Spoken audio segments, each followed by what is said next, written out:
Hello, it's the 21st of July, and this is episode 102 of the Crate and Crowbar podcast, a podcast about PC gaming, with me, John Francis, and... Marsh Davis. And... Chris Thurston. And that's it, this week. Clearly the biggest news of the week is that our Patreon has been really successful. Hooray! Thanks to you guys. Yeah, it's been amazing. We're up to $400 a week Something like that. now. Yeah, Which is just just about. way beyond, I think, anything we thought we might get. We were sort of wondering if it would even cover our hosting, and it's going to do much more than that. Indeed. And giving us the fun game of checking it every 2 minutes for the entire Yeah. weekend. Which is something I didn't know you did until I was vaguely connected to a Patreon. Yeah, but we're very, very grateful. Thank Yeah. you so much. And it makes us feel very special and loved and warm. Indeed. Almost like there's a pressure to not ever phone this the fuck in ever again. Yeah, Tom Senior and Graham Smith. Yeah. With your Where are they? dental appointments and your lives. God damn those people. What else has been happening this week? Well, an interesting thing happened last week, which I think kind of typifies a kind of well-meaning sort of consumer protection, but also a misunderstanding of how games are made and really the value that people place upon the kind of strictures under which games are made. So there's a new Steam creator group set up, I think, by Total Biscuit, but I'm not sure, which is called the Frame Rate Police. And with this Steam creator group, he's, I assume, trying to name and shame people whose games don't come up to the obviously better 60 frames per second. Inspired presumably by the Batman Arkham Knight thing, where Yeah. it's locked 30 FPS. And And then, there are some arguments for why more frames per second is a good thing in certain games, because obviously you get more frames. more frames. Yeah, because more often they put more in the box. Particularly within that 1 second, you get a lot more. You get a smoother experience, and there are some games which claim like having a very high frame rate while not delivering that, and perhaps you could, it's worthwhile pointing up those flaws when games don't fulfill their promises. But quite a lot of games have made it onto this list that are hand-animated games. And I don't know what these people are going to do when they fucking watch Akira. Or like any feature-length animated movie from the last 100 years. Or indeed, most films. Yes, yeah. They're probably just going to be sitting there puking into their top hats. From Actually, the sheer it's- horror of witnessing fewer frames per second than the eye can perceive. Is Her Story on this list? Because that's all FMV, right? So it would have to Yeah. be. Yeah. Unless maybe if you drag a window around, that moves in beautiful 60 FPS. I noticed the Banner Saga got on there. A beautiful, beautiful hand-animated game. Hand animation. The reason that you can't have 60 frames per second with a hand animation is because you need to draw every one of those 60 frames. It would take somebody a fucking eternity. Like Akira, not a bad film. I think most gamers, even ones who like frames per second, would agree. It's 24 frames per second. And that was really unusual at the time. I think most anime films were 12 frames per second max. I think some of Ghibli's movies are times 7 frames per second. It doesn't matter. Well, because people get very protective of their right to ignore the difference between criticism and pedantry. And if you start to take that away from them, they get very upset. I think there is a value when you're looking at games which embody you in a 3D space. Like any first-person shooter, for example, there's a sense of connection to that world which is disrupted by having lower frame rates, I think. Yeah.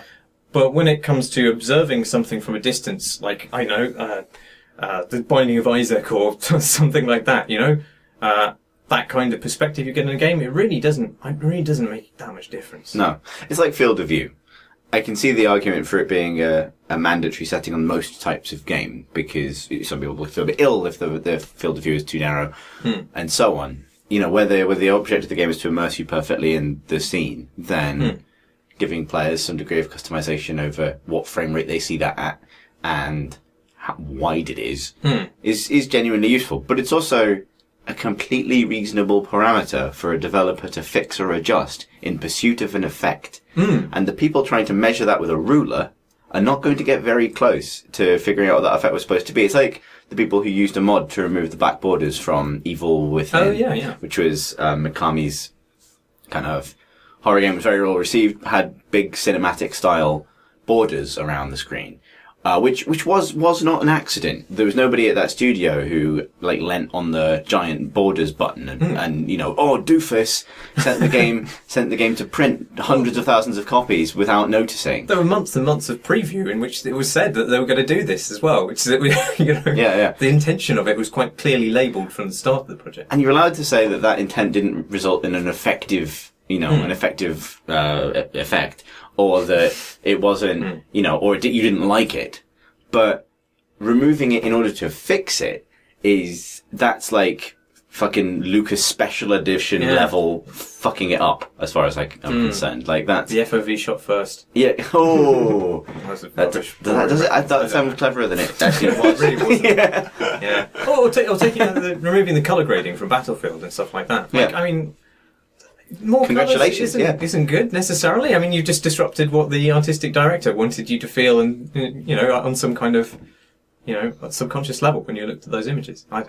Yeah, it's it's just not. It's not a useful thing to police. I think unintentionally, because this is a humorless enterprise, sets it up to be hilarious just by calling it the frame rate police, because that sounds like something you would make up if you were trying to parody this. I think the party edition of You Don't Know Jack has been branded with this damning 30 FPS. As someone pointed out on Twitter, I forget who, someone who's upset that game runs at 30 FPS is not someone you want at your party anyway. Yeah. God, can you imagine? Jesus. What have you folks been playing? I've been playing the frame rate police would be fucking livid if they ever got wind of this game. Playing a game called Caves of Qud, which is spelled Quad, Qud.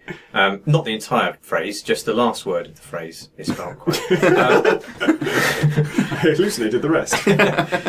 Which is a super old school, epic RPG roguelike.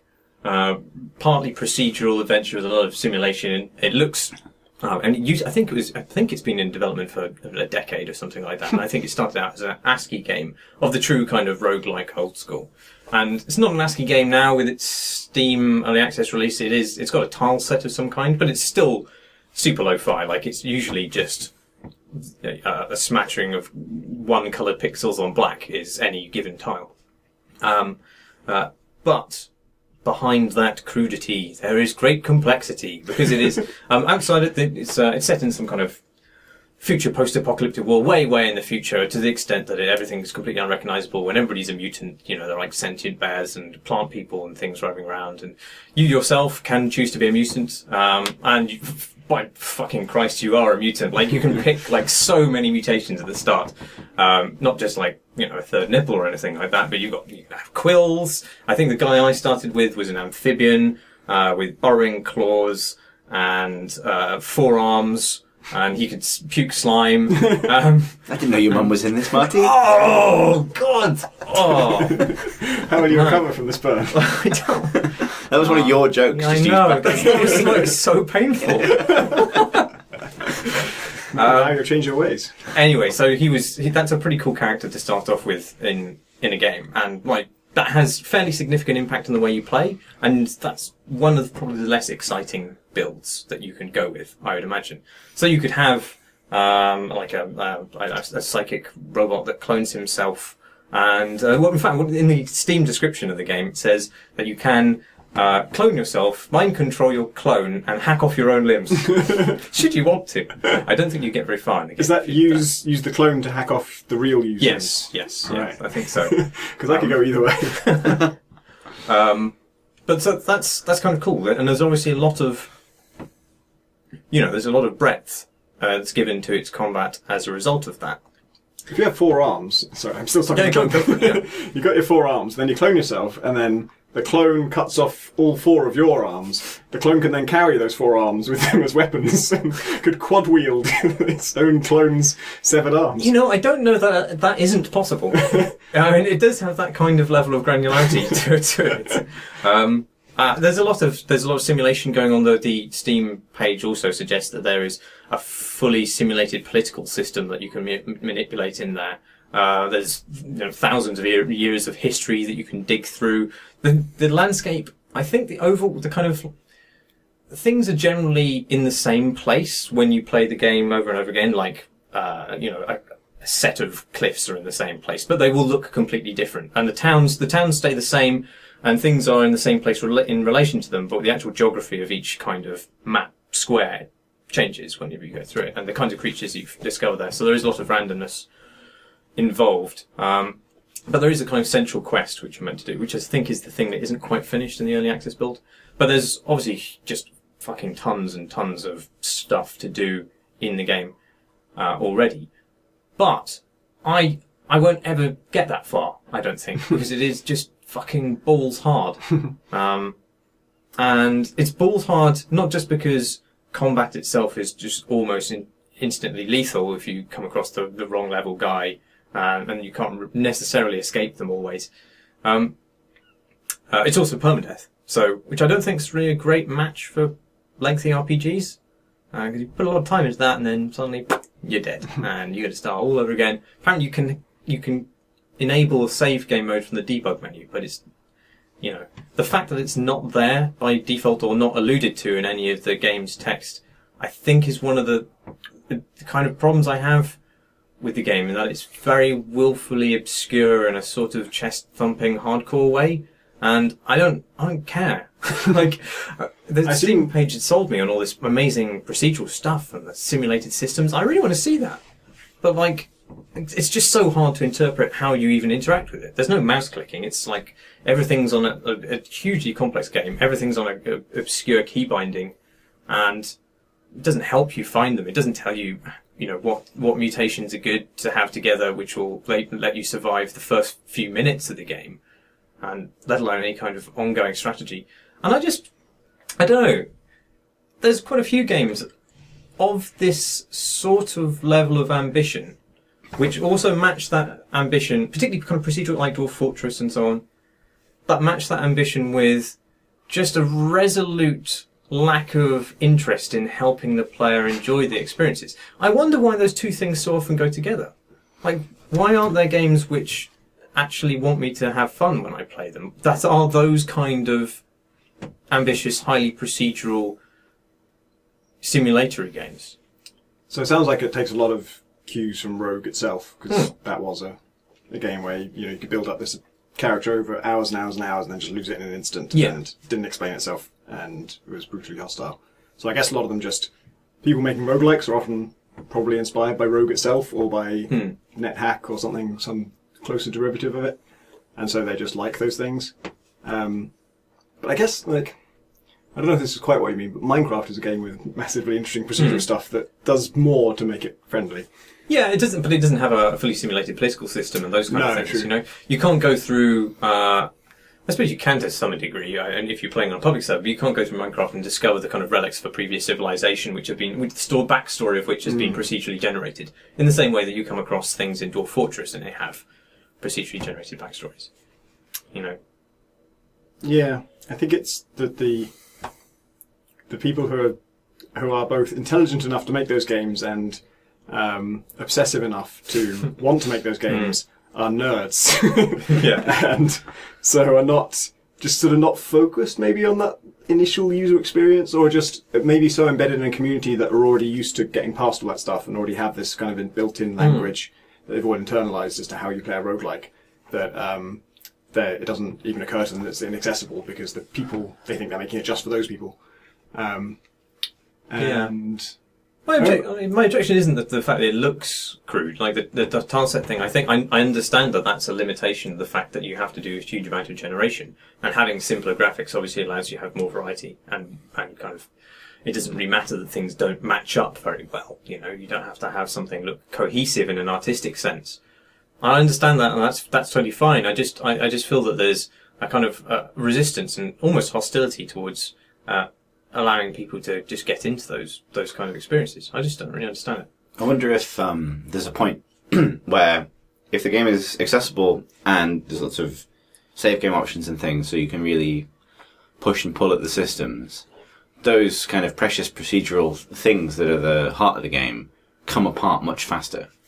that if you are in a position as a player to really test them and pull them apart and see all of them potentially on your first play, they last a lot less long. Not to say they're not sophisticated, but all procedural generation systems get to the point where you kind of understand the parameters within which things change. Right, sure. And you see that a lot faster the easier it is for you to replay specific sections, for example, or to see all the different potential consequences of a choice. Yeah. Whereas locking the player into permadeath even artificially prolongs the time it would take you to see all of the possible permutations of a thing, or really start to just see the system rather than the world.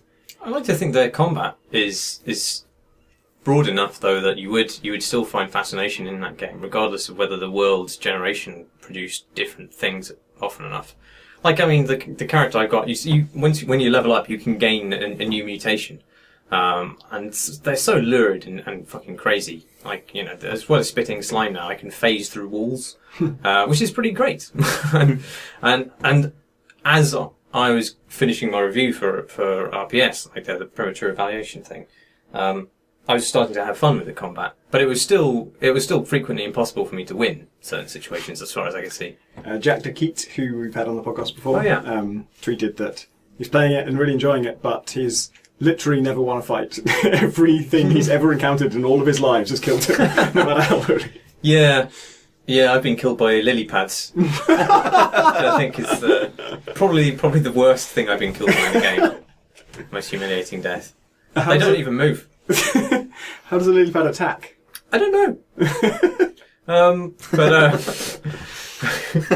Yeah, they just have massive health pools. Should you not have tried to just not kill it then? Well, yeah, I learned that afterwards. Now I know you don't start some shit with a lily pad. Actually, they're not so bad when you've leveled up. But, yeah, I don't know. I do like it. I wish that game a good and long future. I know it's going to find an amazing audience. Like, there's loads of people in the RPS comments saying this is great, and loads of people giving extremely lengthy instructions on how to min-max different builds and stuff like that. None of which could possibly be apparent to any player of the game, I think. So I don't know. I just good luck to them, but I don't think I'm going to play it. I'm going to wait for the baby version to come out. I kind of sort of predicting that they'll get this. The people who love it now, get into it now, will have got past all the interface issues and stuff, just be plugged into it and know how to play it, and will be giving feedback about, oh, this thing should be harder, or this class should be even more punishing, or like this thing should have more depth to it. And if they listen to those people, then they will add more depth and make it more punishing and keep catering to those people, but never get over the interface issues that, because the people encountering those aren't posting comments on RPS or on the official forums or anything, they're just firing it up, hating it and leaving without saying anything. So it's going to be interesting to see. Yeah, I think that's true of a lot of early access games. I don't think it's necessarily a bad strategy for early access games to appeal to a smaller community and try and foster that. But you're right, I think there is a kind of warping effect based on the kind of people who get into games early, as early adopters. And their advice is usually not the ones which would show the game to a larger market. But yeah. You've all made that noise about that game? Yeah. What have you been playing, Tom? I have been playing The Magic Circle. Oh, yeah. Which I had played like 2 years ago, I think. It was a really long time ago. I was basically testing it for Jordan and co. It's made by John Thomas, Stephen Alexander, and Kane Shin, who are all veterans of either Bioshock or Thief, and I think in System Shock in some cases. And it's the sort of story premise of the game is that you're inside a game that's being built, and it's a long delayed Duke Nukem Forever like, but fantasy.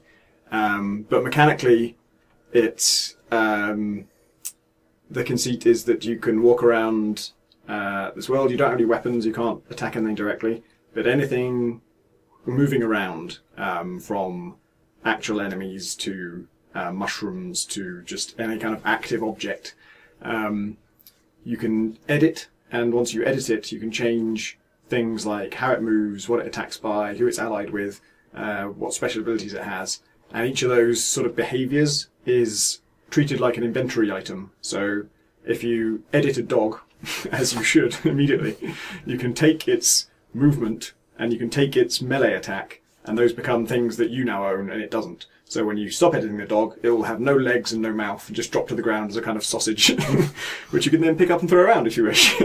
That's another thing you can edit on any creature. And everything you encounter that is an active object this way has exactly the same rules. And any of those things that you pick up that you take from any enemy, any bit of the environment or like just active bit of stuff, you can plug into anything else, and there's no restrictions on that. So it's the kind of stuff you're encountering is initially these dogs called howlers. Then you find some mushrooms, and you can take that walk movement and the bite attack and put them on the mushroom, and the mushroom grows teeth and grows legs and then waddles around and bites things for you. And then there's like some tortoise-like creatures that you can stand on, and so if you make one of those and then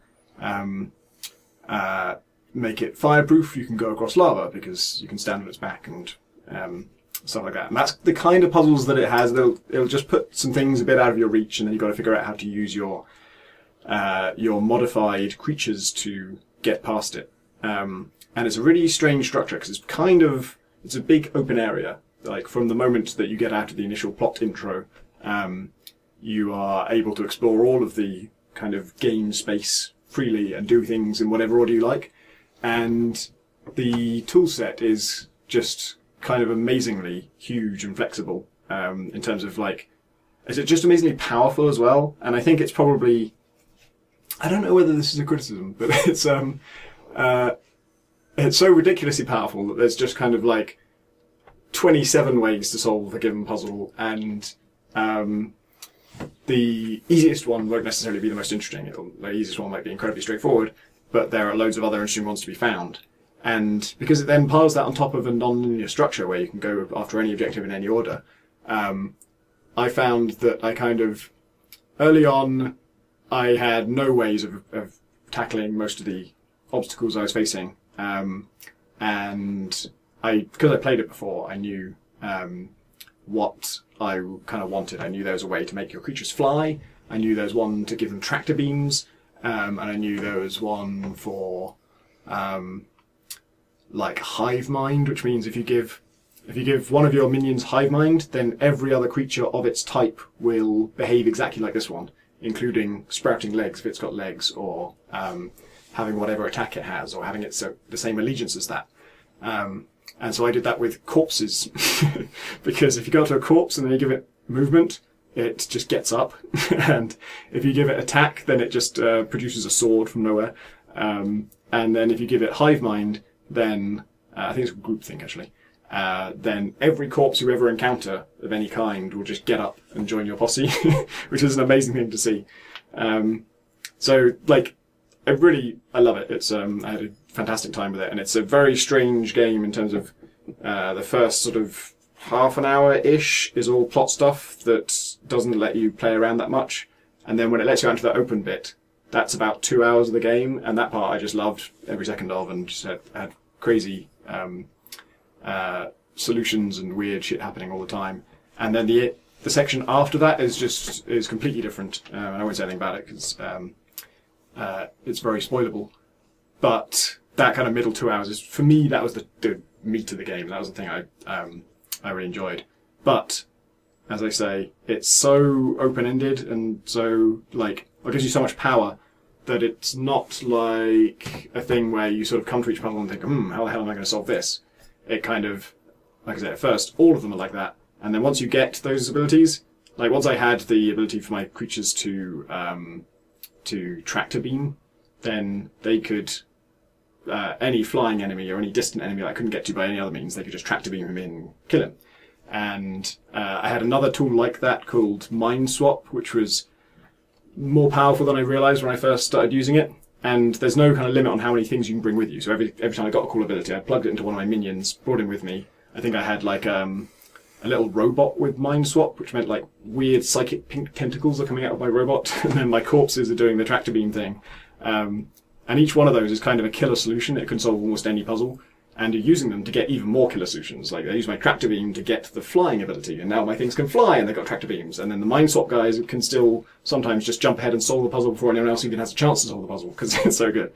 And So in a weird way, although I love that middle section, it almost felt like I'm not sure what it needed. Maybe like a more linear structure so that they know which abilities you have when you come to face a certain puzzle, or maybe just more difficulties, just more like I think there's only one or two enemies that you can't get to by conventional means, or things you need to get to solve a puzzle.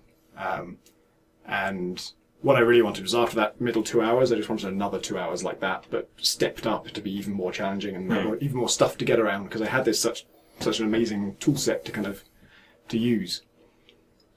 You played it, didn't you? Yeah, but I played it right at the beginning, early access. I think a lot of the things that you've just mentioned there weren't fully online at the time I played it, so a lot of the solutions were more prescriptive. I think there were fewer solutions for each puzzle, and I found it quite a few occasions that I'd have come up with a solution myself, and it just didn't work, and it should have worked. Right, yeah. And obviously that fucked me right off.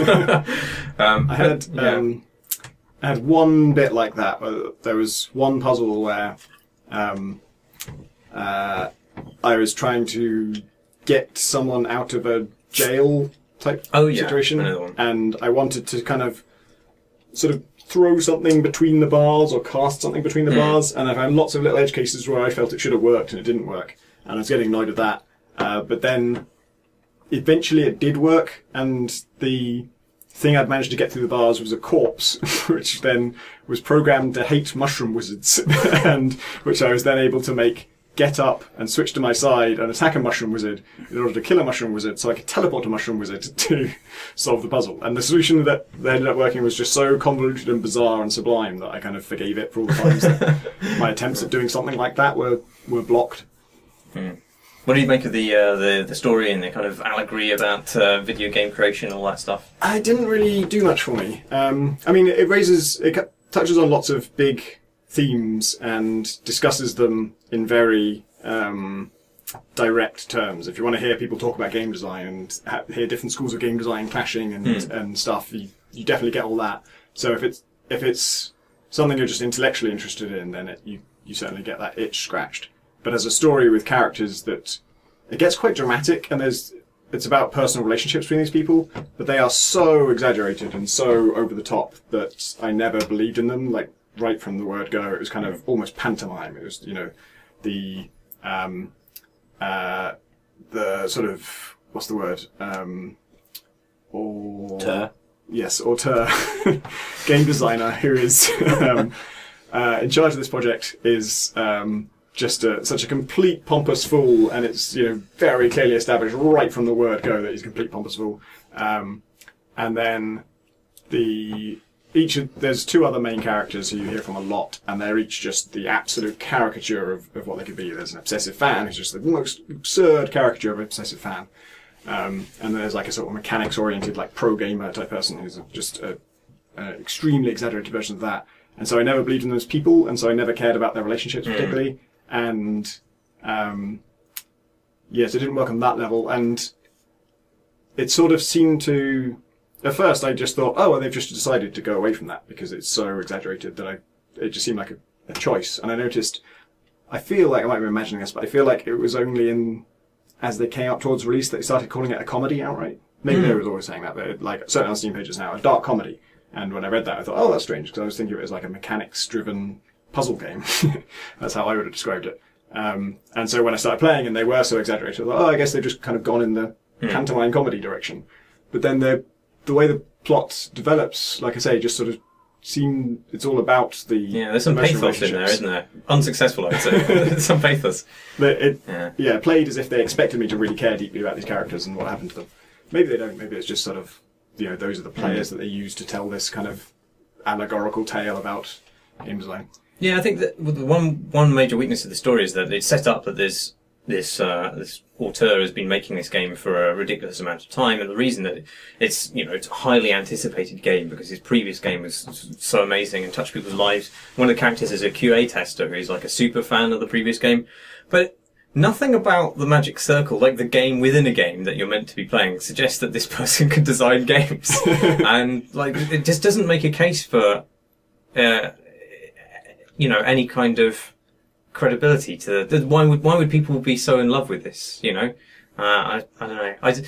I guess it's it's everything that every work of art that features within it a work of art that has to have some kind of significance has this problem, right? They always the work of art within the work of art always has to be massively significant to people, otherwise there's no point in making a thing about it. And so you're always saying this thing within the thing is incredible, everyone loves it. I think the game that he's famous for is a text adventure, which is also hard to believe. Like, how is he? Because it's a massive deal. Like they're showing it at E3, yeah, yeah, or whatever the fictional equivalent is. E4. Yeah, We've thought about that one. And yeah, so that's. And again, it sort of felt like it was playing to the comedy angle. It was almost a joke that this guy would be so famous for a text adventure, because even today, that's unlikely. You know, in a lot of. It's not directly based on any one person, apparently, and I believe that. But superficially, there's a lot of Richard Garriott in terms of just the kind of game he makes and what he's known for and the way that he puts himself into the game as a character and sometimes talks in character and stuff.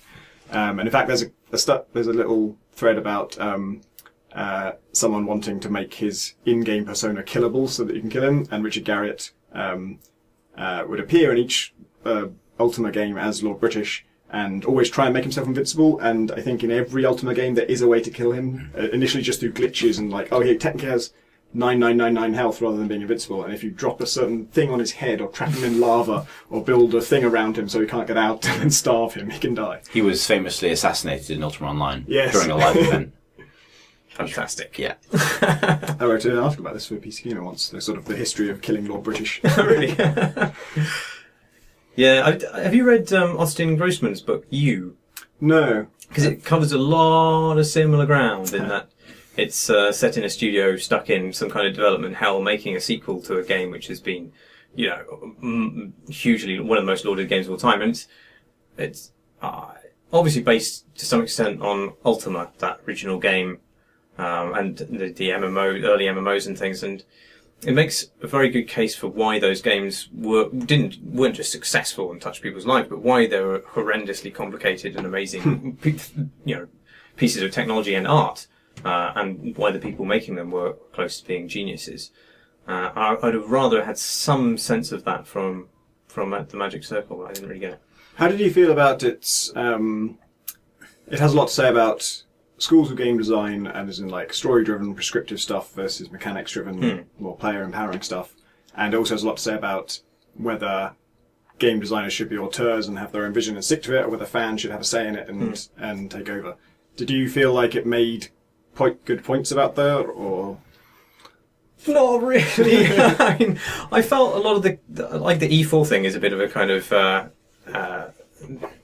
a good way of encapsulating the whole of its commentary on video games. I think it's just a tiny bit Triton on the nose about this stuff, and the arguments you're talking about are made in no greater depth than you've just stated them, I don't think. There are some nice things in there about bounding boxes and and you know how enemies spawn. The kind of at a technical level, I think that will be illuminating to gamers who are completely naive about the development process. Some of the peering behind that the curtain there, I think that's valuable. But I think if you know a certain amount about games, then that stuff is just going to feel a bit obvious. I don't know.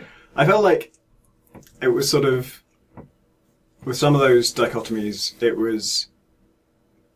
I kind of came down on one side at times and said, well, because of what's happened in the plot, clearly this side is right, and then would undo that in a way that felt like, I don't know, I kind of wanted it to like either make a point or not, whereas it was kind of making points then undoing the points and ending up saying, I don't know, just saying, well, it's all kind of confusing, which is true.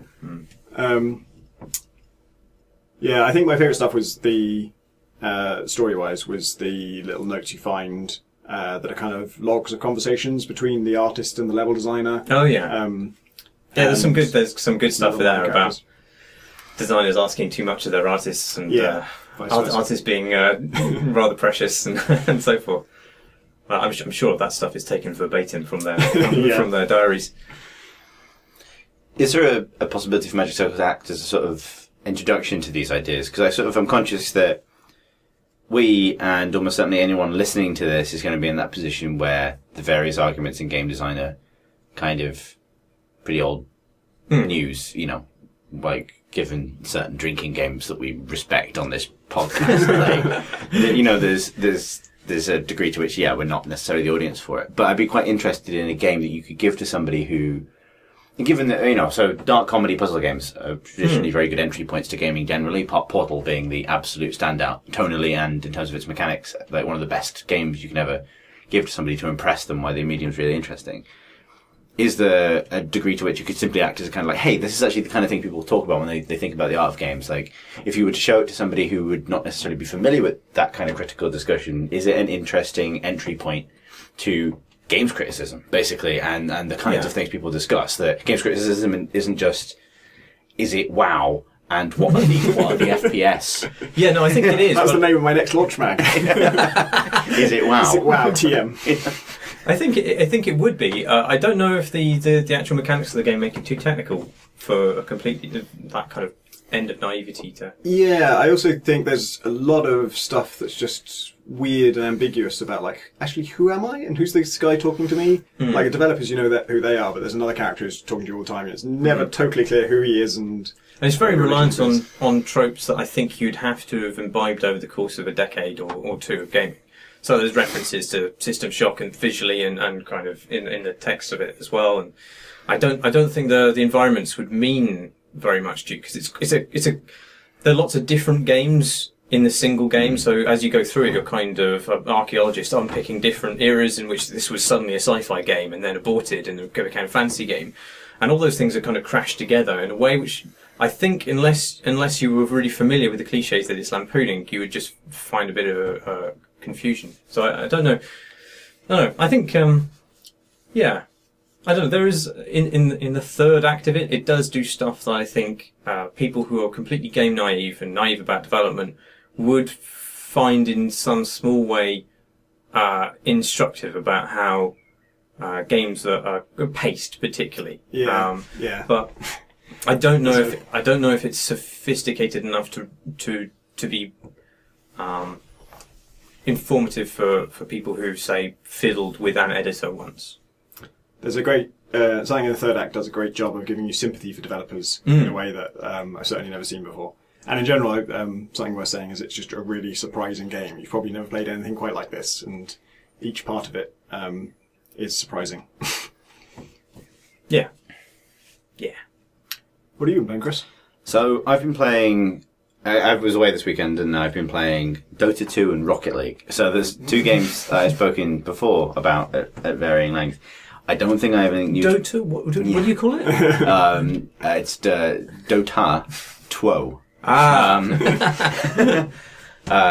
And Rocket League. And I don't think I was racking my brain to think if I had anything new to say about Rocket League other than the fact that I love it and it's great. And I love it and it's great.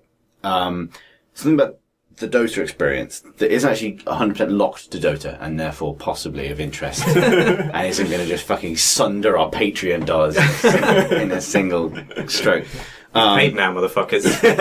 No, they haven't. That's not how Patreon works. Oh, shit. Is the tournament experience. Like, I gave a talk in London Video Brains in May about games as sport. And an entry point into that argument, in part to rebuke a Total Biscuit argument, actually. And one of the points that I came to when trying to write that talk was that games are different when they are sports to when they are games. The same game, I mean. And this is something that a load of people miss when they try and make the kind of semantic argument about one way or another. Which is that if you're playing the game as a sport, you're playing a different game to if you're playing it as a game. And sometimes that's really obvious. Like, StarCraft as an entertainment package is this huge sprawling thing with a really inventive single player campaign and loads of cinematics and billions of multiplayer modes and an arcade where you can get loads of new modes and shitloads of maps. And as a sport, it's 1v1 on these maps. And that's a really obvious example of the way that games shift when they become sport. And, but it's not just that someone comes along and places rules on it. It's that the actual experience of playing a game is so different when you are encountering it in structured competition in a way that I'm more conscious of the fact that I would love more people to get access to, because sort of online multiplayer isn't for everybody necessarily, and multiplayer's not for everybody necessarily. But there's something incredibly compelling about tournament play or team play or particularly structured competition that, I mean, is probably completely benign and obvious to anybody who played structured traditional sport in any form.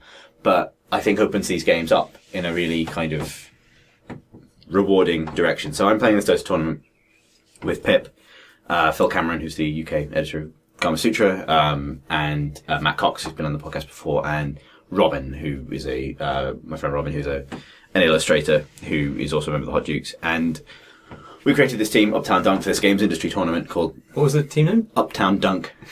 What happened to Venomancer? I hardly knew it. This is basically the resurrected version of Venomancer. I hardly knew it, but we lost Pyrian Flax and Shane to pre-International 5 prep. So Uptown Dunk is the resurrected. So we came second in the previous recreational, which is a cool experience in and of itself. And I've also played Structured Dota as part of the Hot Dukes and other stuff. And so this is a games industry Dota tournament organised off the west coast of the US by a bunch of guys from IGN and like a lot of guys from Giant Bomb played in it. I know because we eliminated them on Sunday. And they deserve props for being really good. But yeah, and it's sort of taken as sort of the games industry's internal golf tournament now. Like, this is our kind of way of working some things out. And it's very kind of mid-level Dota, really. Like, it's at a certain tier where no one's particularly good. And to be honest, the team that won last year, who we will play if we win our next game, happened to have been a Dota team since Dota 1 and played together and happened to all work in the games industry. Huh. And so they're probably the outliers in that they've got these years and years of experience where everybody else is forming teams from their company. Like, we were beaten really handily over the weekend by the guys who made Hitman Go. I think the next team we're facing is from Perfect World. So, it's interesting. But it's not just the practicing and the strategy and stuff. It's the fact that when you play a game like this in an organised sense, it goes beyond being something that you throw yourself into and starts being something that you can actually plan for. And what it opens up, and I think this is true of any game, which is why I don't want to be too specific to Dota, is a strategic layer and an interpersonal layer that is enormously fucking rewarding and would be rewarding regardless of the game. And it's the point where you come up with a game plan, not just to win, because you know what stuff in the game, what is good, but to dismantle the other team, specifically the other team that you're playing. And I have experimented with this when playing in UK Dota stuff, but there's a limited degree to which you can do it, because you don't see the same teams over and over again. Teams rise and fall and go away. Maybe you learn specific players, but, it's not the same thing. Whereas in this particular example, this sort of games industry in-house, this weekend, we were always the fucking underdog. We always have been. I don't really know why, because we came second in the last one, but we seem to always get that from the commentators, that kind of like, everyone's expecting these guys to fuck it up, which is kind of motivating. But, we won a really commanding game on Sunday. And I'm really pleased, and because we were fucking terrified of the team we were facing, but I'd spent 4 days figuring out what it would be that would beat them.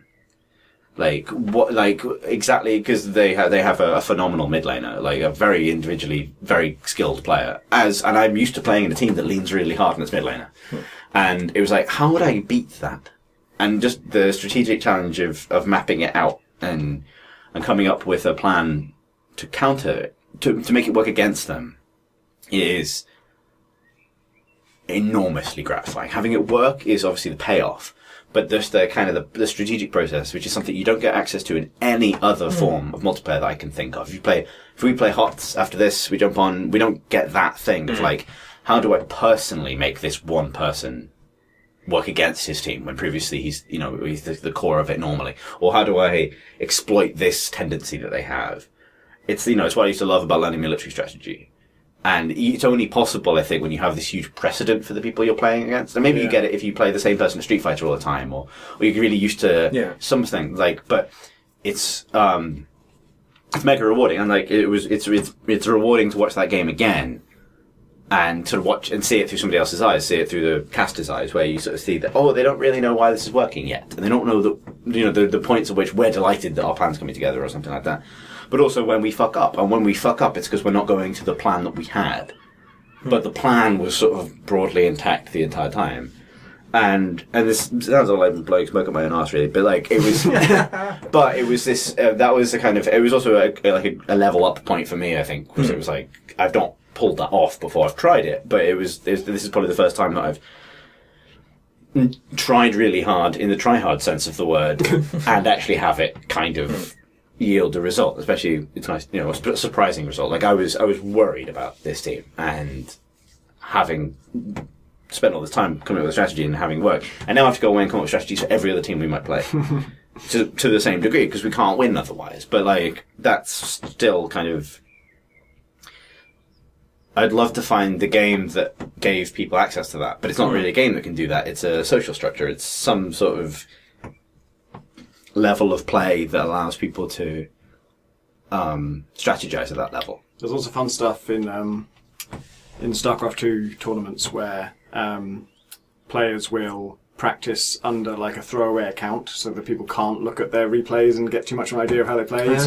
You can only have a look at their previous tournament performances, and then if they discover a new strat, which is like a legit thing that happens because of the shifting way that the game evolves, and one tactic for Terran might become really popular. And if a Zerg player is sitting there and suddenly realizes there's a way around this, like in practice with his own team who he can trust, he finds a way to reliably beat it. He'll have to be incredibly careful about not playing that on a public server at all. Like, I'll never try it against a real person until the day of the tournament, and it comes into play against like a massive high-profile player, and he'll just break out something that just no one's ever seen before, and everyone's just like, "Fuck, this has just changed how everyone's going to play this matchup now." It's interesting. Like, I'd be really interested to see what we get banned against us next, because we had a surprise pick that partly won us that game, which is a character called Meepo, who's actually 5 different characters, and so requires an enormous amount of micro skill to be able to play. By surprise pick, you mean something you thought they'd ban, but they didn't? No, as in something they weren't expecting us to go for. Oh, I see. And it was, Dota's maths, like there's a huge amount of maths in a Dota strategy, and it's about numbers over time. It's about how much golden experience you're pulling in over time, and how much power that translates into, and the points at which you can apply that power to win, basically. And the strategy revolved around us having a trump card on that power over time thing. There's a few characters that can do it, and there's one character that can really, really do it, but is incredibly difficult to play because it requires an enormous amount of micro skill. And because this is an American tournament, we're playing on US East. And so, like, the weekend before, I'd asked Robin, who'd be playing that character potentially, play 1 or 2 games as that character on US East, but we're not going to play it as a team. Like, so if they're kind of sniping your replays, they might see that you've done it individually, but we will never have run it as a group, because they may well go back and see what we've been practicing, and we won't be on that log. But I just needed to know that he could do it with a 200 ping, which he could, which was kind of, and then that was like, the plan is go, the green light flashes, and we're on. But it's the same thing, and that's what's so interesting about it. And like, that's not a testament to, like, because that stuff scales. Like, that experience is not only applicable to the very best players, because we're not the very best players. This is an intermediate level tournament, really at best. But it's an experience that is only unavailable to people because it tends to be that kind of structured competition almost like floats to the top of the skill pool. Like, I think games in general, particularly competitive games, could benefit so much from structures that encourage leagues to form. Like, it amazes me that more games like Heroes of the Storm or Dota or League or StarCraft or anything don't give players more tools to set up leagues and tournaments and seasons, even if it's just with their mates. Like, and that's kind of the point what to revolve around to, is that, like, for other people who don't want to go up against the wilds of matchmaking in order to get a rating or to work on their MMR or whatever it is that they value, or their seasonal rank in StarCraft, there should be ways to structure competition within games that just makes that available to people, like Iron Helmet style, where, you get a bunch of mates and you all sign up for a Neptune's Pride campaign or something. Obviously not particularly that. Right, yeah. But, where there's a web interface and you go through the basic rigor of getting everyone set up. And there are obviously tools you can use. But the amount of effort that goes into organising the recreational is extraordinary. Like, it takes them loads of time and loads of effort to arrange casters and Twitch streams and stuff. And you don't necessarily need all that stuff. But you'd think it would be straightforward from a UI point of view to give players the ability to register teams and track league progress within a game client. And, maybe we've fetishized kind of Twitch and broadcasting a little bit too much. Then you don't need to in order to kind of get that experience of it.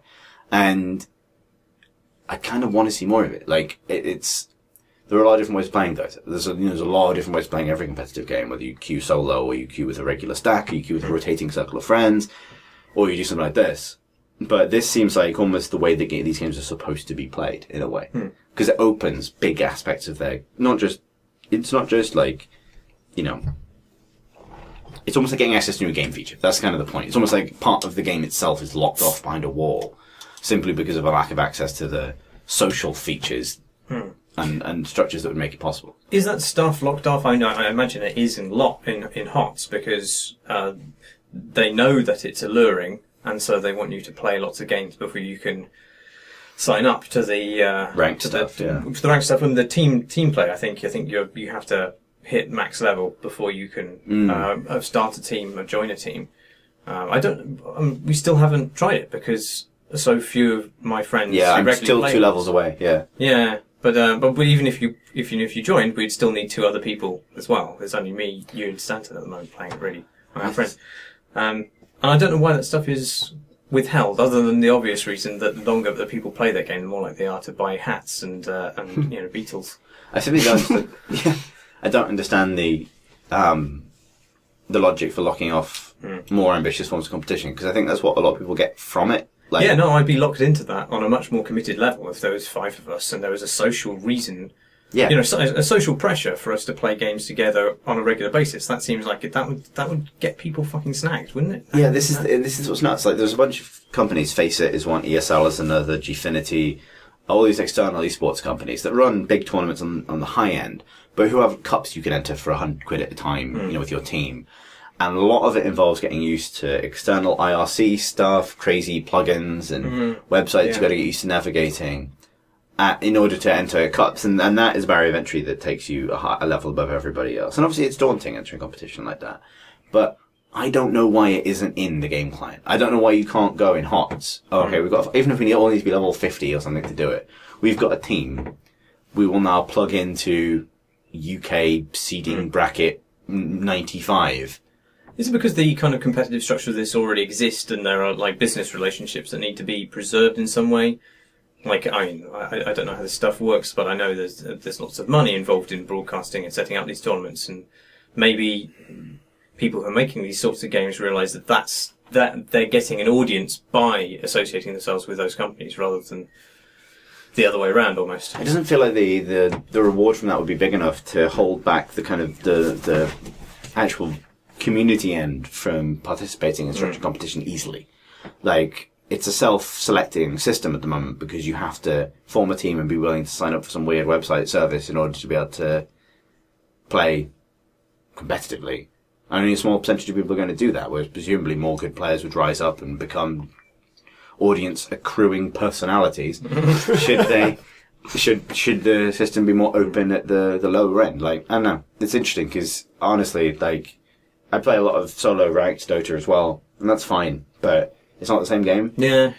It's just, that's a game where you attempt to corral 4 angry racists into doing... Sometimes they're homophobes as well.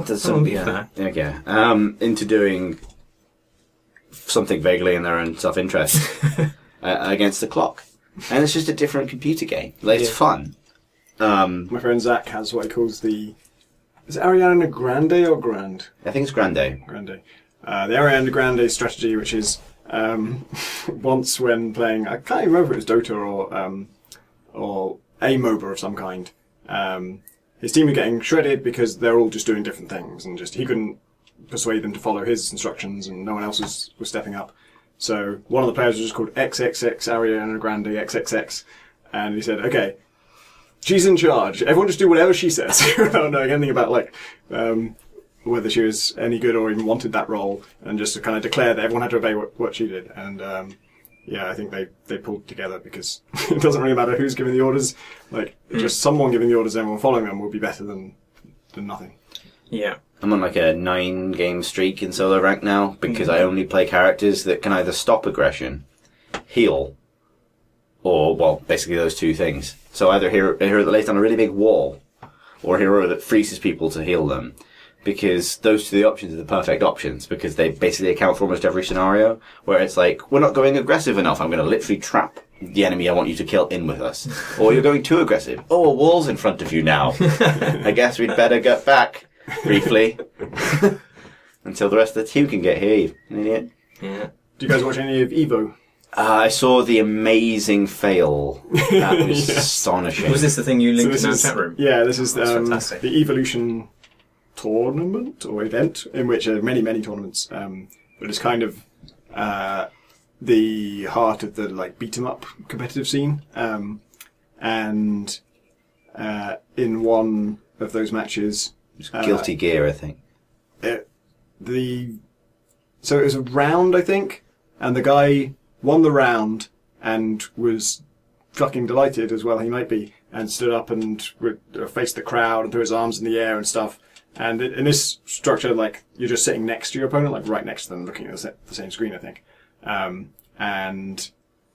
As he's doing that, the next round has actually started. He thought it was the last round of the set. And the other player just gets a head start on him. And he realises halfway through raising his arms and looking at the crowd, and then suddenly like spins around and hurriedly tries to sit down. And I think he's actually at the controls when the match starts, and the other guy gets the first blow in, but he's so caught off guard, like he's just so not ready for it that he just loses, I think, completely. The other guy just gets a perfect round against him because he just can't cope with like, oh god, what's happening? And then of course the other guy gets up and he's throwing his arms in the air, and really just gloats it up. Well, the guy lost in good humour though. I mean, his head was in his hands, but he was smiling. It was really nice to see because he just kind of burst out laughing when it happened, like once it was over, and then just sort of got up from his chair and then just kind of curls up into a ball on the stage, just glancing his head. I think he didn't realise he hadn't won the first round of the best of three, because it's first to, it's best of three, so he'd won the second round, but he'd equalised, he hadn't won. Yeah. And you need to remember which way round that is. It's so funny because he's remembering so many, thousands of incredibly technical advanced points about that game and how to counter certain things. And I was watching it because I was curious about whether I could enjoy watching a match of like Street Fighter 4 was the thing I was watching, which is like the kind of, I think the final of that is the kind of the closing event of the whole thing. And I'd heard people saying it was amazing, so I was watching after the fact, and I'm afraid I still couldn't really get a handle on anything that was happening. Like sometimes you just hear a few interesting things in the commentary about, because obviously they know both characters' movesets in depth. And to me, it looked like there's just one character who just always kicks, and then there's one character who always does fireballs. And but apparently, loads of really different things were happening. Although that guy was constantly kicking the other guy in the face, and the other guy was constantly doing fireballs, but he was jumping over them or blocking them. But yeah, it's tough to pass what's going on there. I feel like with something like StarCraft, it's maybe a bit more visual. It's still chaotic and hard to understand. But if a player has a group of one type of units and they're sending them over, that looks different to if they have a group of a different type of units, or a smaller number of larger units, or like, even if you don't know what any of them are or what any of them do, you can kind of tell, oh, that's a different strategy to this. Whereas this, it's round after round, I just couldn't tell the difference between what was happening at all. I heard it was an amazing final work. Leoric gets released tomorrow. Oh yeah? Yeah. He's going to be way OP, but we should play him. In Heart of the Heroes of the Hearthswarm. That's the one. Yeah, that mini map's total I don't like it. dumpo, isn't it? Yeah. I'm worried about that game now. Like, one of the things that you mentioned to me ages and ages ago when I think you were first previewing HOTS, was that you were worried that it's going to end up, I think like League of Legends was the example you gave, where new heroes, because you buy them, are always OP. It's massively kind of just overpowered for a limited time, then get nerfed, so everybody has an incentive to buy them when they're at their most expensive, when they've just been released. And going by the last 4 heroes in Heroes of the Storm, it does seem like they are all just massively better than the other characters, and are slowly being nerfed now. And the guy who's coming out tomorrow, it just seems fucking impossible. Like, I was watching the video about him, I was like, well, that's not gonna work. He's just gonna win the match. He never dies. He literally never dies. Oh, that does seem OP. Yeah. Anyway. How does that work? He kind of pseudo dies. He's an undead character, so when you kill him, he remains on the battlefield. Right. But by hitting you, he can reduce his cooldown timer, and then he respawns exactly where he is. and he can still Wait, hitting you how? With his ghostly form. Oh, okay. And he doesn't do damage, beats you but he slows you. He can slow you, which is obviously kind of critical in any fight anyway. I just think that's just not going to fucking work. Does that happen is there a character that does that in Dota? So, during the great legal Valve Blizzard fucking, character rights washing machine that all these characters are stuck in at the moment, Leoric from Diablo is the Skeleton King. Leoric in Dota became Skeleton King in Dota 2. Right. Although it got renamed Austerian, just to kind of get rid of the actual Diablo proper noun. Right. Who gained his ult allows him to resurrect at the spot where he dies immediately. And he slows everybody around him and he comes back. But that's an ult, not just like a general trait. It's his ult, yeah. And then, 2 years ago, during a kind of spate where they renamed a lot of characters that were a bit too close to Warcraft characters or Diablo characters or whatever, Skeleton King, they did actually an event around it. It was quite cute. They did like a kind of big event of like this being this kind of like solar, like this planetary alignment that allowed Skeleton King to get his skin back. So he became Wraith King, and he kind of became this kind of like skin from the moon. Yeah, moon skin. He got his moon skin, and he became Wraith King. Same character, just new name. And then in the last patch, Wraith King gained an upgrade that means that if he gets a particular item, his ult changes so that I don't know exactly, I haven't actually seen it ever happen, but allies that die near him stay on the battlefield as ghosts for a duration before expiring, which is very similar, I think, to Leoric's passive in Heroes of the Storm, although it applies to allies rather than to him. But yeah, so the character in HOTS has an ability that's quite similar to the same character's latter-day Dota incarnation, but not his original one, which is legitimately based on that same character in Diablo. Yes, and the washing machine keeps on tumbling. Yeah. But nobody gets sued. Jury questions. From Questiones. Yes, Yes. is the answer. Yes. You got Yes. them. I did that so really I'm holding them naturally. right now. Scott writes, "Hello, Poddies. Hi, Scott. Hi. Last week, episode 100, which wasn't last week, Scott. It was 2 weeks ago. Get with time. You lamented the FPS scene, contrasting the explosion of FPS mods in the late 90s and early noughties with the current bland hegemony of competition FPSs. Graham pointed towards the initial freeness of Unity and UE4 as material that might kindle this environment once again. I somewhat disagree. Growing up in the early and mid-90s, tools like DE-Hacked, ZZT and the Build Editor introduced me to game development and the broader fields of programming and computer scientists. These tools were more than the paint-by-numbers level editor in the new Doom, allowing you to script new behaviors and create new creatures by mashing up the respective game's assets. Even as somebody who's been a professional software developer for the past decade, I shudder every time I fire up Unity and am greeted by a blank canvas. The tools of my childhood let me start with a known working base that I would riff off until the original game was unrecognizable. I don't want to downplay Unity and Unreal Engine and all the wonderful indie developers that they've enabled, but I do wonder if the barrier to entry is just too high in the general purpose stuff, and that more people would be inspired to try their luck game building if the difficulty in remixing existing work was proportional to the ambition. The question: am I nuts? Hams for reading, Scott. I think we've actually pretty much made a similar point in previous podcasts when we were talking about how paid-for mods might affect the modding scene and the kind of level of professionalism that would introduce. And I think from that discussion, we ended up saying that the modding scene was in some ways more valuable than the more powerful kind of editing tools out there for exactly the reasons he lays out. I remember I sort of had really the opposite experience where for a long time when I kind of thought I wanted to go into game development and I particularly wanted to get a job at Valve, the first thing I tried was modding TF2 and I just wanted to do the simplest thing. I just wanted to make a no HUD mod. So even if it only worked with cheats on maybe, something where you just hold down a key and the HUD disappears. And I remember just sorting through the files for hours and hours and hours, just finding all these, learning about how to extract the source files and all these things, and just finding that the HUD is just everywhere. It's just in 100 different places, and figuring out, you can sort of shrink it or try and replace it with like empty sprites and things, but never even got halfway to finishing that, and it just seemed brutally difficult. And I just thought, well, game development isn't for me. And then I tried Game Maker, and obviously I had a much better time with that.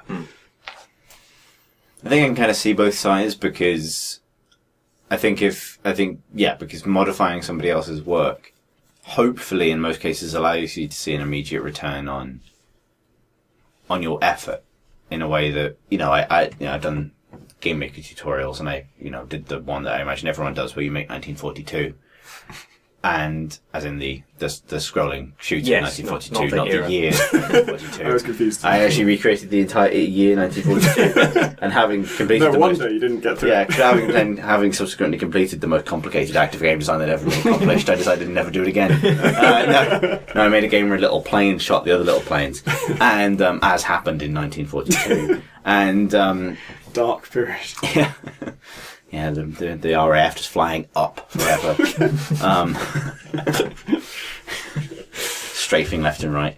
I did that, and then I was like, oh wow, I'm energized by the vast number of ideas I have that I have no idea how to do now, because none of them involve a little plane going up forever, and that's the thing I know how to do. Whereas, making mods for, CNC Generals is probably the most substantial or I ever did, or Dragon Age, where like, I've actually kind of seen my will made manifest in this game now, and I will now never do this again, but due to laziness, not due to a lack of knowing that it's possible, which is powerful, even as it was disastrously ineffective.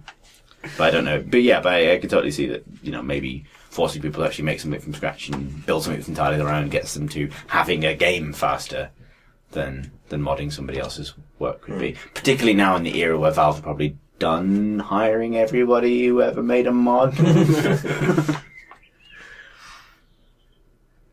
Clement, whose name I'm no longer going to attempt to say in French, writes, Dear CNC, congratulations on reaching your 100th episode.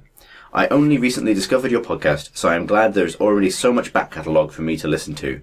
God help you. However, I have a minor complaint about sound quality, which prompted my question.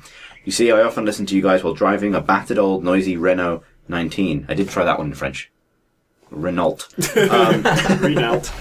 I thus have to crank the volume up a bit, which makes any volume spike very painful to my poor drummer's ears, especially in the higher frequencies. My question is thus, do you guys use a de-esser and or a compressor while editing the podcast? If not, that would improve listenability an awful lot and prevent me from dying, because I constantly turn the volume up and down while driving. If you already do, well, sorry, I didn't mean to be obnoxious, but I really don't want to die. Should we address that before he goes on? Yeah, so that's the first part of this. We do use a compressor. We're not really audio experts, though, so we might not be doing it right. And there's, as with all things on the internet, an abundance of really shit advice out there. Indeed. So if you have good advice on how to compress audio using Audacity, which is the free tool we have access to, then please do let us know. I feel like there are other issues with the audio, including pigeons. Pigeons, and also it's always a bit echoey because despite our soundproofing in here, I don't know, it just always sounds that way. Basically because the microphone is not right next to our mouths. Instead of us all having an individual mic, we have one in the middle, and so that's always going to have a little bit of echoing. But the compression thing I thought we'd solved, particularly in comparison to... It's a pleasant noise, I like that. If you guys can't hear this is going to be weird. In comparison to the old PC Gamer podcast, when that was first starting, that would go out completely uncompressed, and that really was a nightmare of volume differences. It was essentially, on my MP3 player, impossible to hear our voices even at maximum volume. And then, at maximum volume, anytime someone laughed, it destroyed your ears. I think we're better than that, but evidently we have some way to go. So yeah, we do appreciate any advice. Yeah. Part of the problem I have is that when I listen back to the podcast on my sound system, and with headphones and any other kind of sound system I have at my disposal, it sounds fine to me. It doesn't sound too loud when we get too loud. So I do believe people when they say it blows their ears out, but it's hard for me to change the audio quality because I can't judge it for myself. With this post, I'll put up the settings we use currently for compression so people can critique them. Well, I think we all use trouble. different settings. I use the ones Tom sent around. Yeah. Might have them tweaked slightly, but maybe that's part of it as well, is that we rotate who edits it. So at any given point, it's going through someone's different idea of what good sounds like. And as Marsh says, the only source of advice for this on the internet is universally 11-minute long YouTube videos by very boring voiced men. I looked up a YouTube video on how a little kind of facet of Adobe Premiere usage. And again, there are lots and lots of 11-minute YouTube videos. But the one I found was wrapped. The actual instructions were wrapped. It was a terrible rap. The words he was saying didn't make any sense, and the music was terrible. But I don't know. I thought Good on him for trying. Yeah, innovative way. There's of only delivering one way shit that information. massively subjective YouTube advice could get less useful. He found it. Good for that guy. I wonder if he watched an 11-minute tutorial on making rap. that was his level of expertise at rapping, I would say. Poor guy. Anyway. So that is, so that's our answer to that part of it. Clement continues. Technicalities aside, my less boring question is a follow-up to my previous one about Skyfall. Remember our interlude into being a film podcast a couple of weeks ago. You answered that one at length, thanks, and it led me to a more video game related one. I would say that most of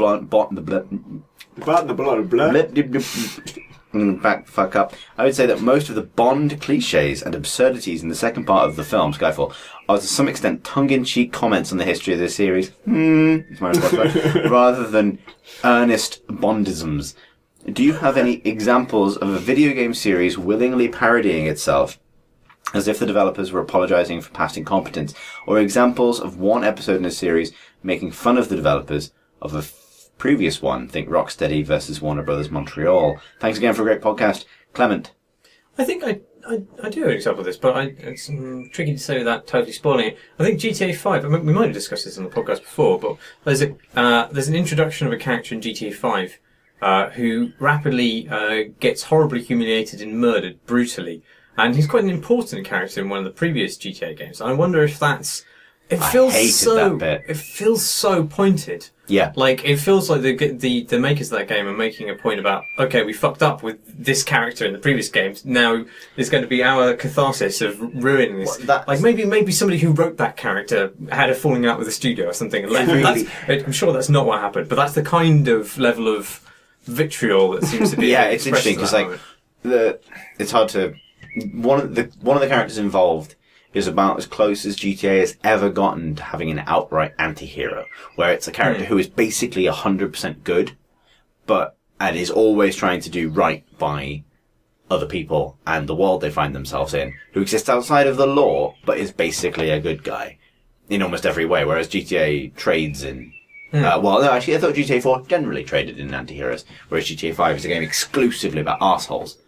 And they use that as an opportunity to go like, well, fuck this entire idea. We're never making a character you'll like ever again because we're so clever. We can make something you hate. Yeah. And still make loads of money from it. Saints Row 4 is a really good example of this. Oh, yeah. There's like fuckloads of really good stuff in Saints Row 4. There's the bit where you get attacked by the previous protagonists of Saints Row 1 and 2. Oh, really? Which don't look anything like you and are mute, but are allegedly you, and that is played for laughs in a quite effective way. Mass Effect 3, really, really, really good for specifically this. Like, has some amazing jokes at the expense of Mass Effect 1. In fact, I'd say that's probably the best example ever, actually.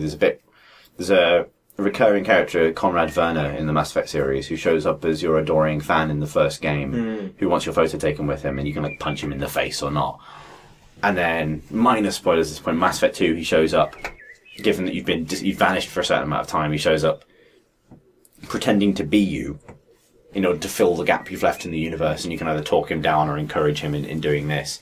And then his appearance in Mass Effect 3 is this amazing running joke where they resolve almost every dangling stupid thing from Mass Effect 1 in one go. Like, the conversation is dynamic, but and probably involves more choices from a previous game than any other part of that game. But it depends exactly on like how many.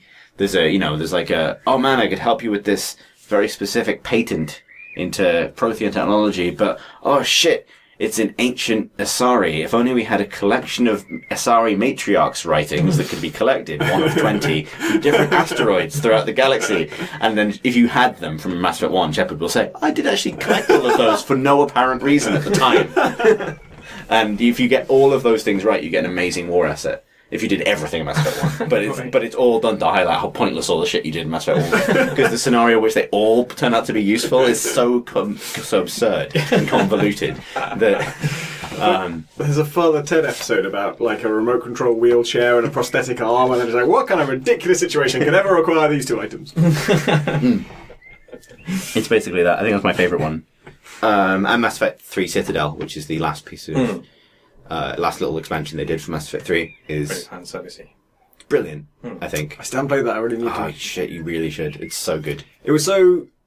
I often have this DLC where it's like, when I finish playing the game, if I really did finish it, like particularly if it's a game I love, the games I love are the ones I play through all the way to the end when it comes out. And then I'm just kind of... I'm not done with it because I'm sick of it. It was such a satisfying, like, final ending that to go back to it is like emotionally...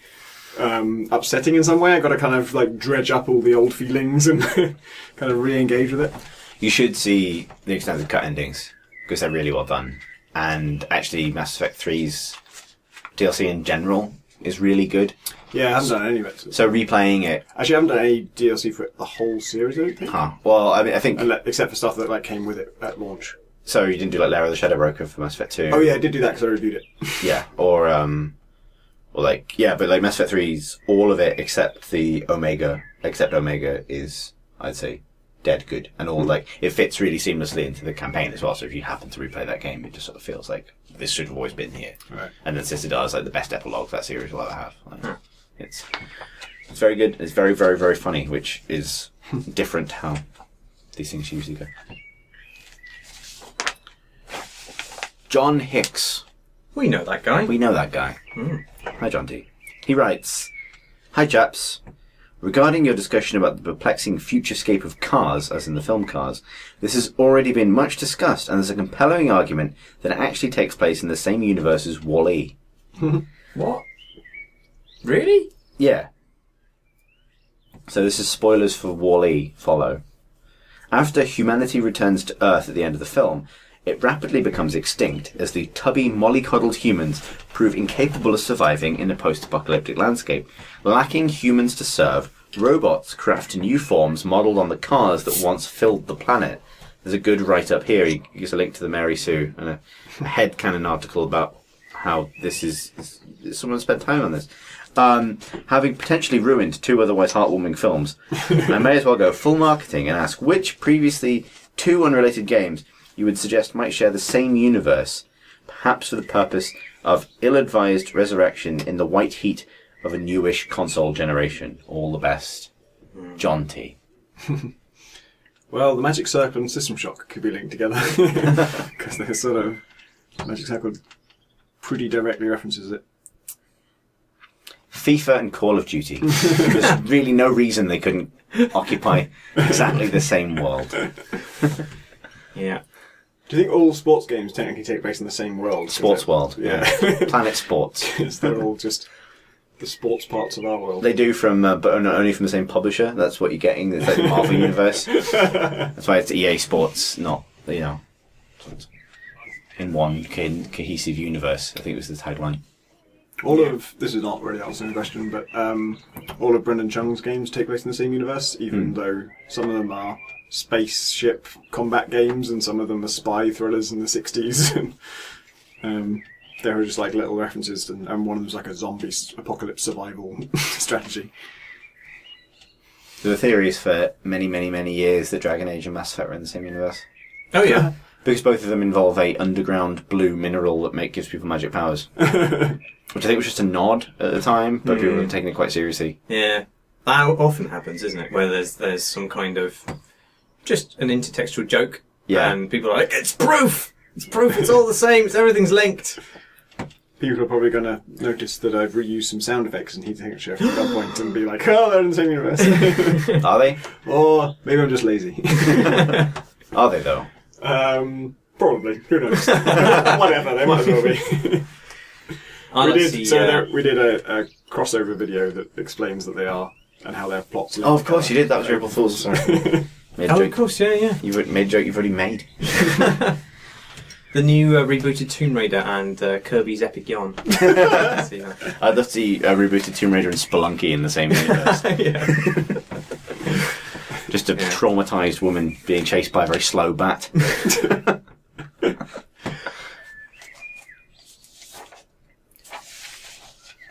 Please excuse me while I very slowly shuffle these papers. Jamie writes, I've been playing the dangerously addictive Darkest Dungeon, the adventures of Count Montjoy Darkest, the administrator in charge of sending countless heroes to an almost inevitable end against the Swine King and something Wilbur, has been immensely enjoyable. Playing this game has taken over many a day. Often I am happy to give up the time, but there are times when I have come to resent its Civ-like Moorishness. The Excellence Extra Credits series did an episode on exit points in games. It provides a YouTube link, which I'm sure will make its way into the show notes. I, for one, believe the Darkest Dungeon would be improved by a tick box in this options menu to place a hard limit of a dungeon delve a day. This would help those such as myself with low impulse control from cycling between the town and the dungeons in a spiral of ever-increasing numbers and caffeine poisoning. I'm not a game designer, and so my opinion should be taken with approximately 3 or 4 pounds of salt. But an option would give the game, in my opinion, added emotional heft, as each delve becomes a singular high-impact experience, as opposed to a continuum of gradually decreasing experiences. My question is, which games do you believe would be improved, and how, by setting either hard or soft exit points into their structure? Thank you for a lovely podcast, Jamie. So I'm actually playing a mobile game to which this applies at the moment, called Alpha Bear, which same. is has art by the artist from Glitch, which was an MMO that died and went open source, which is kind of cool. But it's just like a word spelling game. You just spell words from letters on a grid, and they turn into bears when you use them. But your score is dramatically affected, I think too much affected by the bears that you kind of bring with you in your 3 bear slots. It's unclear what this physically represents. Yeah. And you unlock bears as you play, and this one gives you 36% extra score, and this one gives you 150% extra score. So there's a radical difference. And you can use them, you can pick whichever ones you want from the ones you've unlocked, and then after you use them, you have to take a nap. And the ones that give you bigger bonuses have to take longer naps. And the way it basically works out is the difficulty is balanced. The sort of score amount you have to get to in order to progress is balanced such that you pretty much need your best bears slotted into your bear slots. And after your best bears are the ones that take the longest naps, and they take like a day-long nap. So basically it works out to you can only really play 1 level a day of the ones that you are rubbing up against right now, the ones that you need to get past before you can progress and go on to the next stage, because they keep increasing the score amounts, and they give you bears that are worth more points, and at any given stage you need your best bears to get enough points to pass the level. And it feels like bullshit for some game design reasons, but also because I've already paid I've paid I can't remember what it is, like £4 or something to unlock Infinite Honey, because they also restrict how many games you can play by honey, and that just like every time you play a game it costs you a certain amount of honey. And I paid to have it unlocked because I thought I don't want to play a free-to-play game, I want to buy a game and then have it and play it infinitely. And I kind of have, except I've still got this time restriction where my bears need to nap. And the currency, the currency you can wake them up with is a different one. It's not honey. So I have infinite honey, but honey doesn't wake up bears. You need coins to wake up bears. That's true. Of course. Yeah. But the strange thing about it is that I don't really resent it. I have issues I wish the bears were more interesting than just adding doubling your points, so you have to use that bear because it's just so much better than your other bears. They do have other properties, but the other properties are just irrelevant in the face of how many fucking percentage points they add. But the fact that it restricts you to basically playing 1 game a day, I quite like in the end. It kind of makes it... I'm not bored of it yet, and most games like this I get bored of really quickly. I kind of burn through them like in 1 day or 2 days, and either I get very far or I don't, and either way I stop playing forever, pretty much. But because this one is not hard restricting me, but it's sort of hinting that I shouldn't keep playing it for long periods of time, just play like 1 thing a day. It's lasting longer and maybe working better. think it's limited by the fact that it requires an internet connection in order to check that daily timer. It's a really annoying thing. Like, I was in London over the weekend, and it's a perfect sitting on the tube game. Yeah. Except the fact that it doesn't work on the tube. Oh, really? It just doesn't let you? Nope. Huh. I think they're working on resolving that in some way. Yeah, it's kind of ridiculous. I mean, obviously, Splunky Daily Challenge was a thing that didn't stop you from playing more than once a day, but it encouraged, it sort of set the default as maybe you'd like to play this game once a day. Yeah, maybe that's exactly the way to do it, to allow you to play anything, but to add extra significance to a single one-shot playthrough. Yeah. I love daily challenges. I think it's one of the best sort of structural ideas to happen to games in ages, and every game should have them. There's there are very few games that have interesting mechanics that you couldn't apply to in some way or another. Like the new Hitman's going to try something similar to that with like this character's only going to appear for a day, go and kill them, or But like I would totally play Alien Isolation daily challenges where it's like I'm going to put this particular configuration of things in this environment, try and survive. Like it's great, and because it does exactly that. It makes the time you spend with the game meaningful and prevents you from over investing in it to the point where you feel like you've wasted your time. Alexander writes, "Hey guys, regarding the Star Citizen Hullabaloo, which is not actually an announced fifth game in that series, but indeed new module, and the new module Hullabaloo, can you, out of the loop style, explain what's going on with this project from your point of view? Both sides of the argument look a little bit deranged, and I kind of trust you the most. Thanks, Alexander." So, Star Citizen has had a bit of a week and a half, as it's ever having, and the discussion's pretty much the same one that's always been had, which is like, can this project actually deliver on what they've promised, given that the scope of the thing has ballooned so enormously, and internet opinion man Derek Smart, also a storied game developer of games of a not entirely uncomparable ambition. Came along with but also someone known for having opinions, and not unwarrantedly, but maybe sometimes on the wrong side of fences. Sometimes very pointedly so. Came along with an essay explaining why he thought the whole thing wasn't going to happen. And there's a lot of problems with the thing that he wrote. It's very self-aggrandizing. It's constantly pointing towards his own experience of doing a similar thing as proof that what Cloud Imperium want to do is impossible. Which is when it's at its weakest, when it's in the I tried this and if I can't do it, nobody can kind of side of things. Do you not think that's based on some kind of technical understanding of the things he's... That's the flip side to it. Right. Like you strip the ego away, and maybe you can see a point, which is that actually these things are hard, and loads of people have tried them, and when we're talking about it, we're talking about the notion of a huge, persistent online space universe with walking around in ships, walking around on the ground, flying your ships into space, discovering new planets, like the dream of the persistent space game Eve, but in first person, whatever you want to call it. Yeah. And he concludes it's simply not possible with the money involved and the people involved and so on. Chris Roberts has since written an editorial about this, or a blog post or something, calling those claims bullshit, basically saying that's bullshit and that they can do it and that there's no point aiming small, and that, of course, delivery dates move and goalposts move as the project gets bigger, but that they are factoring it all in and they're building something they know they can make. And pointedly, Derek Smart had his $250 pledge to the Kickstarter for Star Citizen forcibly refunded, which is something that Kickstarter owners have the right to do. They can give you your money back if they don't want you anymore. And so they were like, well, here's your $250 on your way.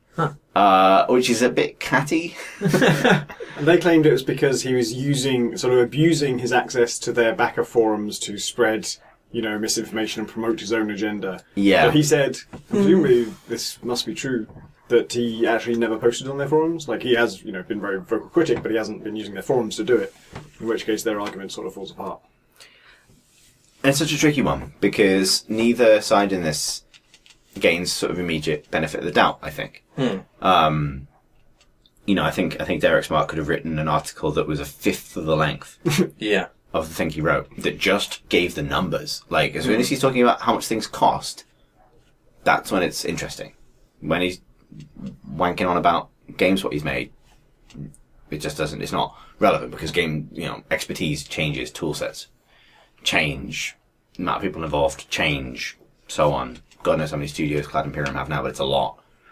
But on the flip side, it's not simply enough to say, don't worry, we've got this, when the scope of a project has increased so much beyond what it was originally designed to be. Which is not to say they can't do it, it's just to say that it's hugely ambitious. Certainly untested. Right? Yeah.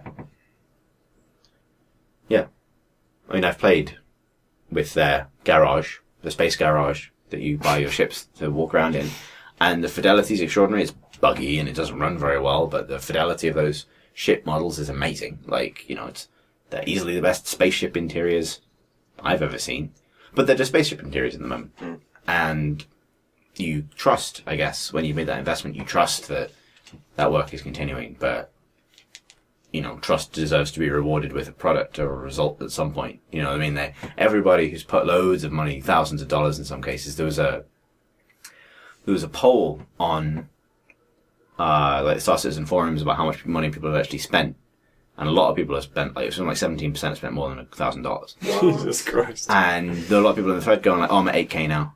Oh God! And whatever. Like, I'm kind of past judging that too much, given the amount I've spent on Dota. It's not 8K, mate. It's not 8K, but I kind of I've read there's been some good articles about this stuff, about how people see it like buying a car, and it's a fantasy they're really invested in. They've always wanted someone to do it, and maybe this is what it takes to get it.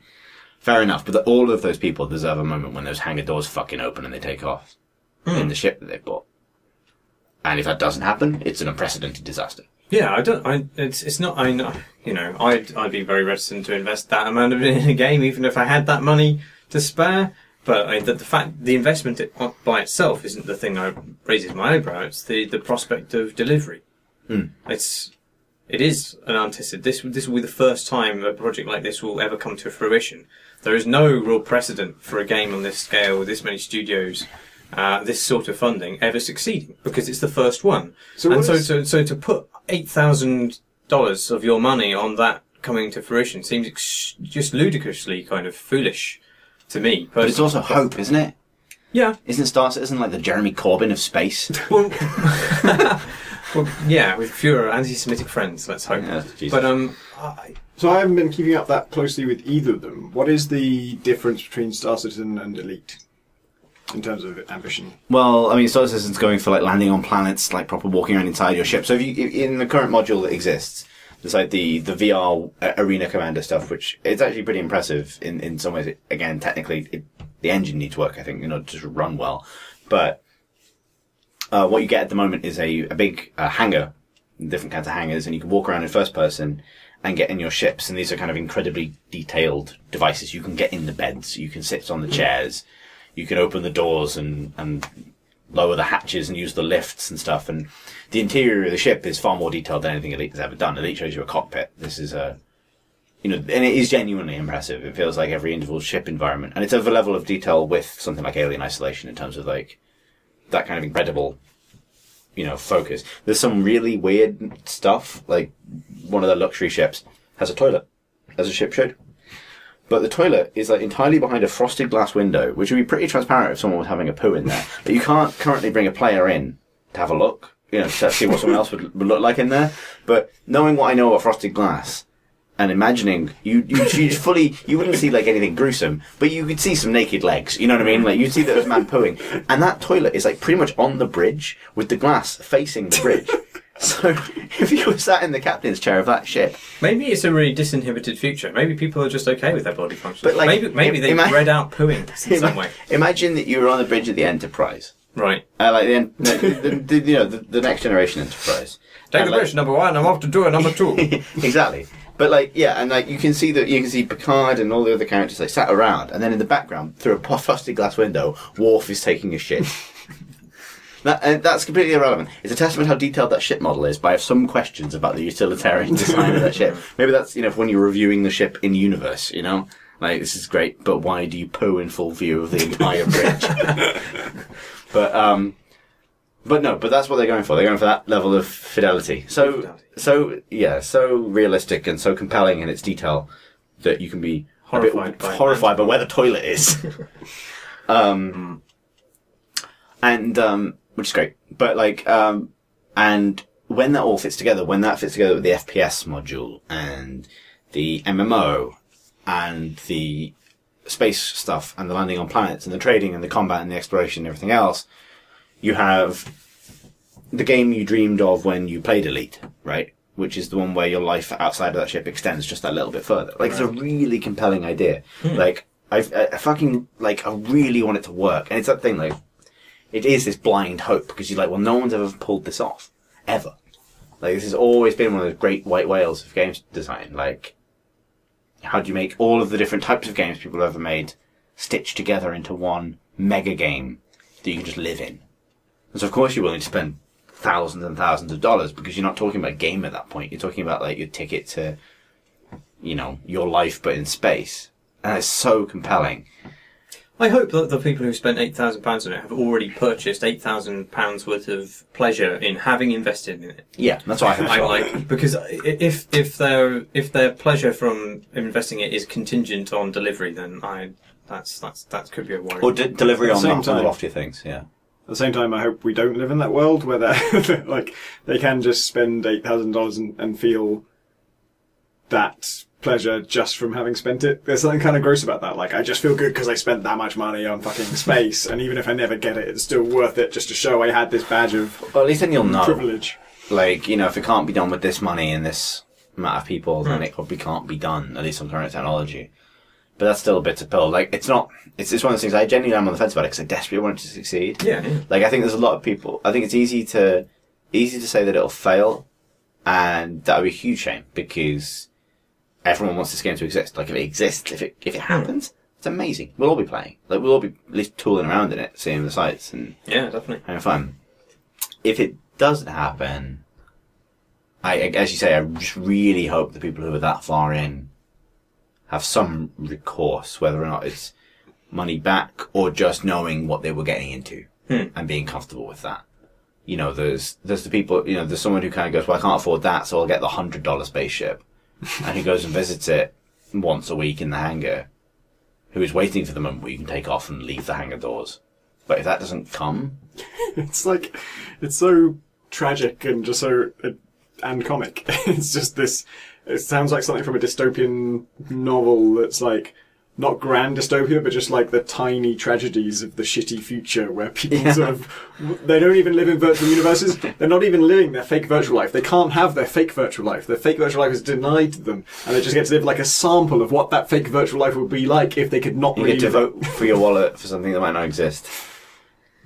just getting in the ship in the hangar and not being able to leave. Like, I think. think parts of it will definitely happen. Like, I think the single player game will happen. I think the the dogfighting and stuff will get fleshed out, and the racing and the other stuff they're working on. And perhaps even, they will get to the point where they've made an Elite style game, big open world trading thing. How good the FPS combat will be, or how well the MMO will work. There are just a billion potential things that could go slightly wrong. It's the most extraordinary exercise. But you don't want to be the person saying it can't be done. So... Good luck to them. Good luck. Yeah, good luck. Good luck. And if you're spending loads of money on it, good for you. I hope you know what you're getting out of it, because we don't. No one else does.